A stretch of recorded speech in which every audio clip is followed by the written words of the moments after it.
Hello and welcome to St. Andrew Institute of Technology and Management, Gurgaon. This is online lecture series. I am Rohit Raj from Civil Engineering Department.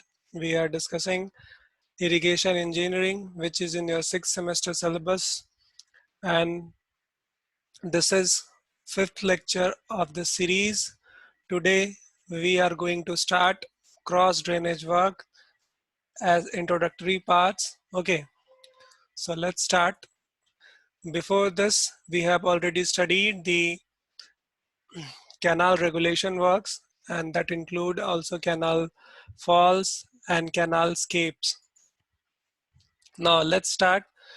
We'll see first syllabus, what is included in cross drainage work. That is, cross drainage work includes types, selection of suitable cross drainage works, and aqueducts and siphons.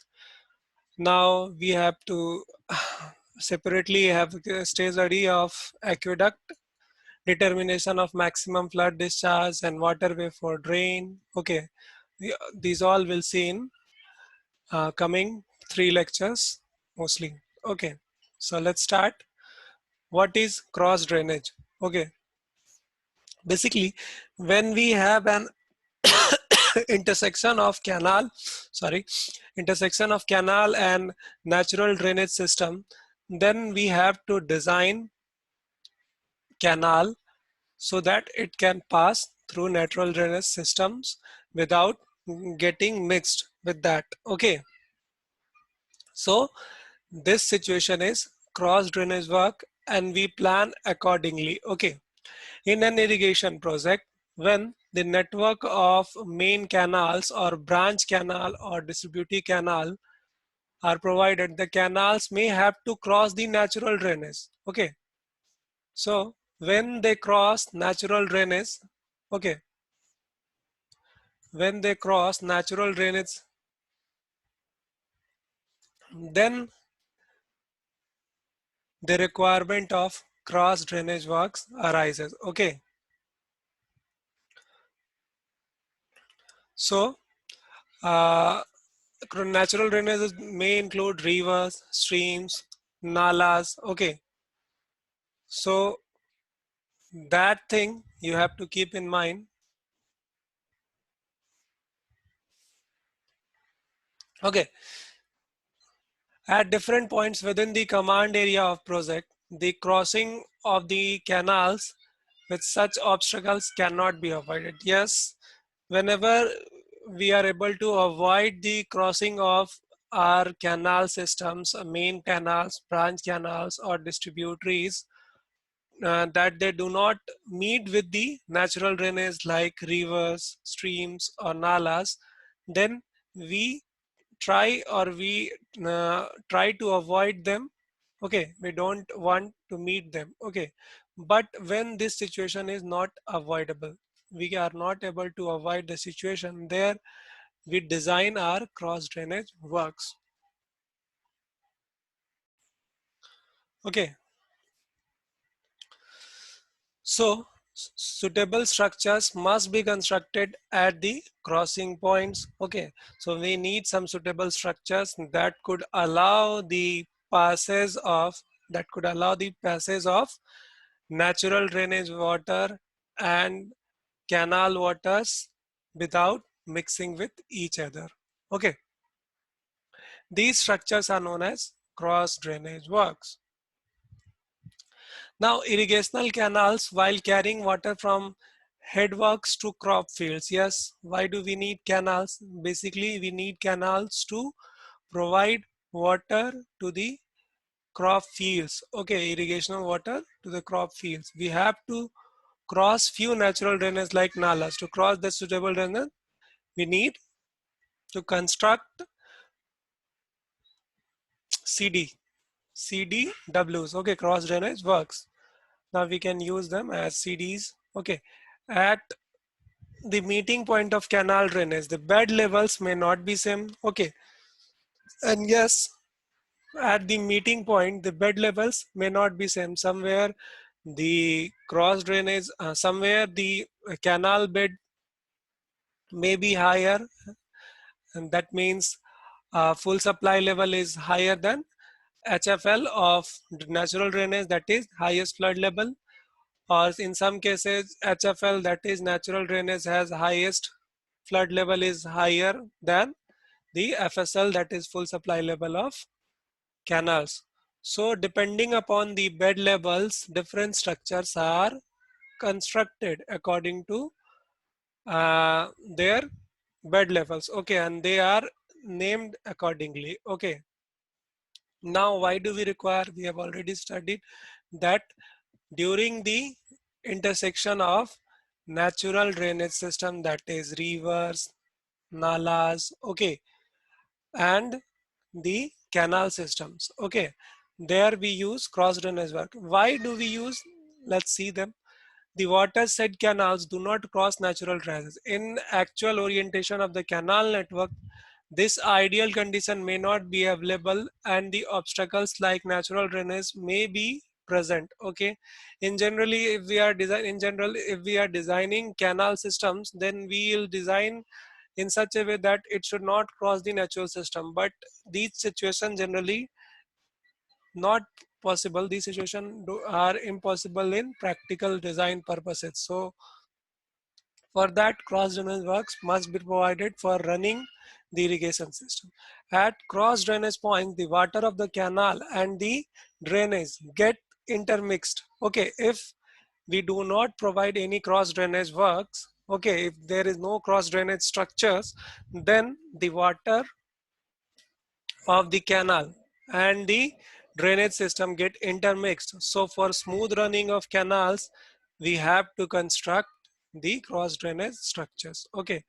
The site condition of crossing point may be such that without any suitable structure, the water of the canal and drainage cannot divert to their natural direction. Okay, suppose we have a perpendicular intersection over a site. Okay, now the velocity of, suppose canal is in north south direction, okay, from north to south direction, and the flow of natural drainage is from east to west. Then what will happen? If they meet together, then both of them will lose their velocity, and this will divert the water from canal, and it could have head loss and several damages. Maybe water would not reach to the fields for it has been designed. Okay, so for avoiding these situations, we construct cross drainage structures. Now we'll see different type of cross drainage structures depending upon the bed level of canal and natural drainage. Okay, so type 1 is when irrigation canal passes over the drainage. That means when the FSL, that is full supply level of canal, is higher than the FSL, HFL, that is highest flood level of natural drainage. Okay, then we use two systems. First is aqueduct and second is siphon aqueduct. We'll see them in detail. Basically, siphon aqueduct is advanced version of aqueduct when the difference between the levels, that is FSL and HFL, is not very high. There we designed a siphon system. We have already seen in our falls topic, canal falls, that we design canal falls for such situation where we construct siphon systems to pass water when the difference between HFL and SFL is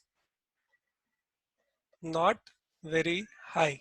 Okay, second case is when drainage passes over the canal, means that natural drainage have HFL, that is highest flood level, higher than the canal systems FSL, that is full supply level.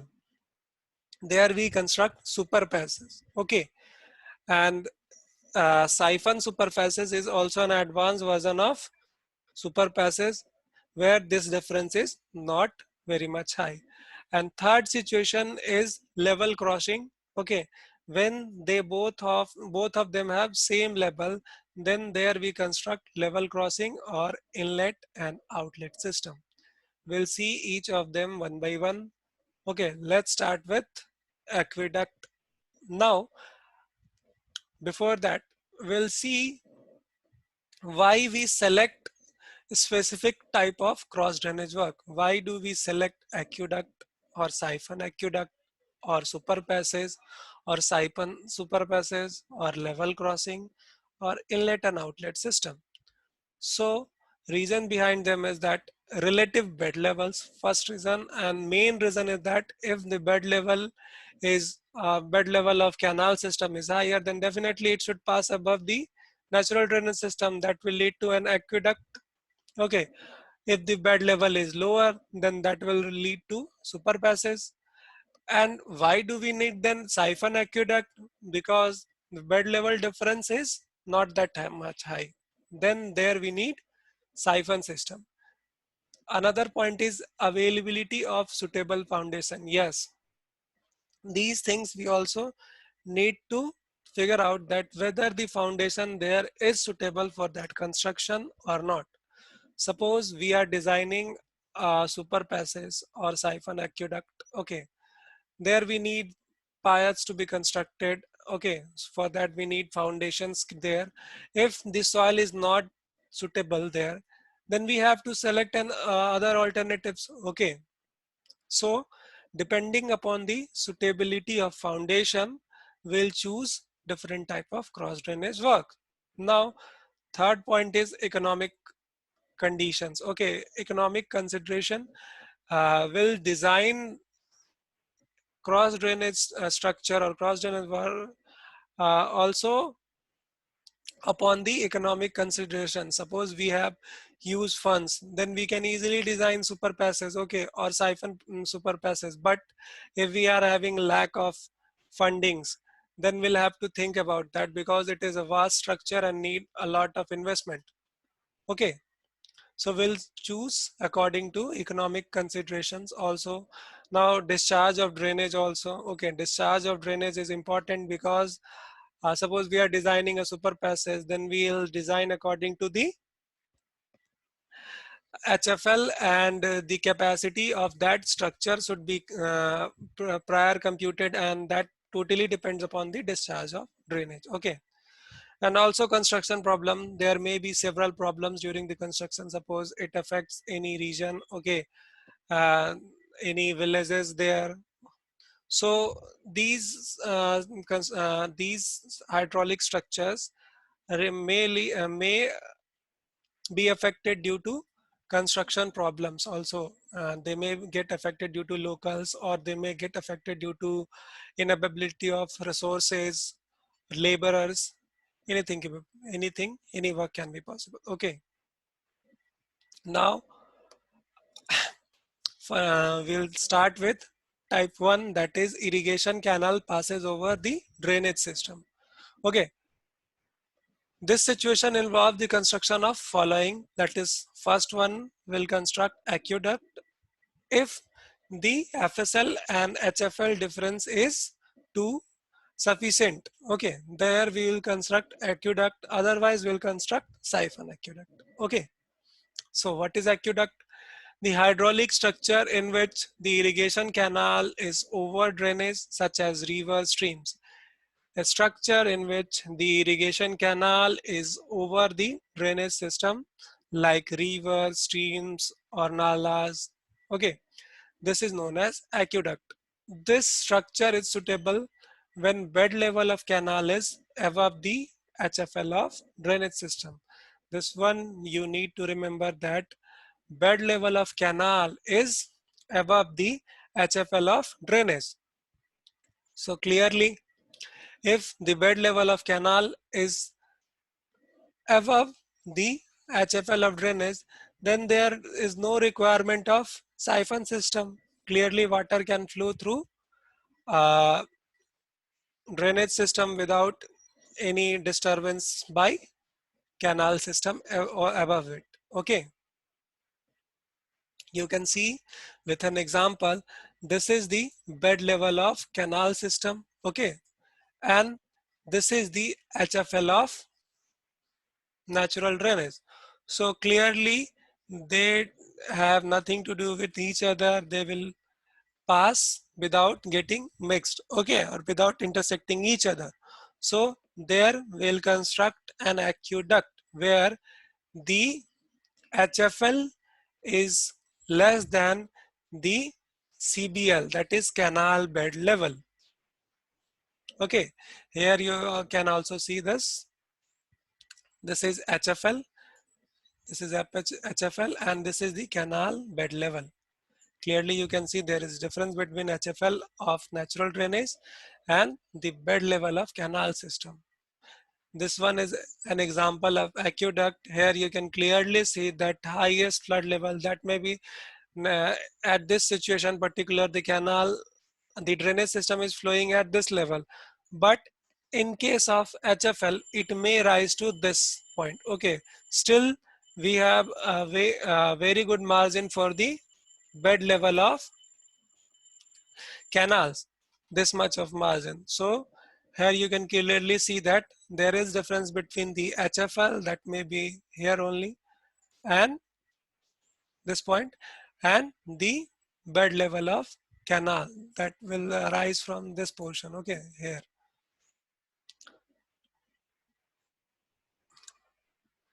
Now let's discuss the siphon aqueduct.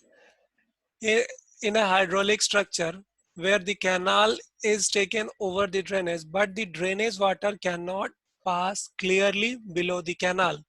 Okay, when the HFL of drainage is not below the bed level of canal, then in that case, we'll design a siphon system below the bed of canal level so that water can easily pass through them without getting intersected by the canal. Okay, this structure is suitable when the bed level of canal is below the highest flood level. Okay, therefore when the bed level is not above, that means it is when below, then we'll construct a siphon system. Here you can see the highest flood level of highest flood level of drainage system is above the bed level of canal system here. Okay, so for that case, we will design a siphon system. And what is a siphon system? Siphon system is an artificially created system where water goes through a siphon shape. Okay, this portion you can see it, the bed level there is reduced so that water do not get intersected by the canal level. Okay, so when we reduce this bed level, the HFL automatically gets reduced there and it do not get mixed with the canals. Okay, I think I made myself clear. What is this? A siphon system is an uh, artificially reduction of bed level of natural drainage to reduce the HFL of the drainage system so that it do not get intersected with the canal bed level. Okay, here you can clearly see that the bed level is reduced. Earlier it was here, now it is here. This could make it uh, pass without intersecting with the bed level of canal. And in our canal falls topic, we have studied that for designing this purpose, this portion, we need canal falls so that there is no scouring or erosion of bed. Here we design canal falls to try to link that here also. Okay, now, okay, I may remind you till now what we have studied. We have studied aqueduct when the HFL is below the canal bed level. Okay, then we have seen we have studied that an example, a live example of aqueduct with a picture that how they are designed. Okay, the highest flood level and the bed level of canal is quite separated. Where difference is there. Okay, now we have seen why we require siphon aqueduct. Okay, when the bed level of canal is below the highest flood level of drainage. Okay, here we have seen the HFL is above the bed level of canal. Therefore, we design an siphon system. Okay, now we'll see. Here you can also see that what is siphon system. Okay, siphon system is basically artificially reducing the HFL by reducing the bed level of drainage system. Okay, so that the water do not get intersected by the canal base level. Okay, canal bed level. Now we'll study type 2 when the drainage passes over the irrigation canal in our coming lecture. Okay, till then, take care and thank you for listening. Feel free to ask any doubt. Okay, you can contact, you can text, WhatsApp, or you can just email me. This is my mail. Okay, thank you.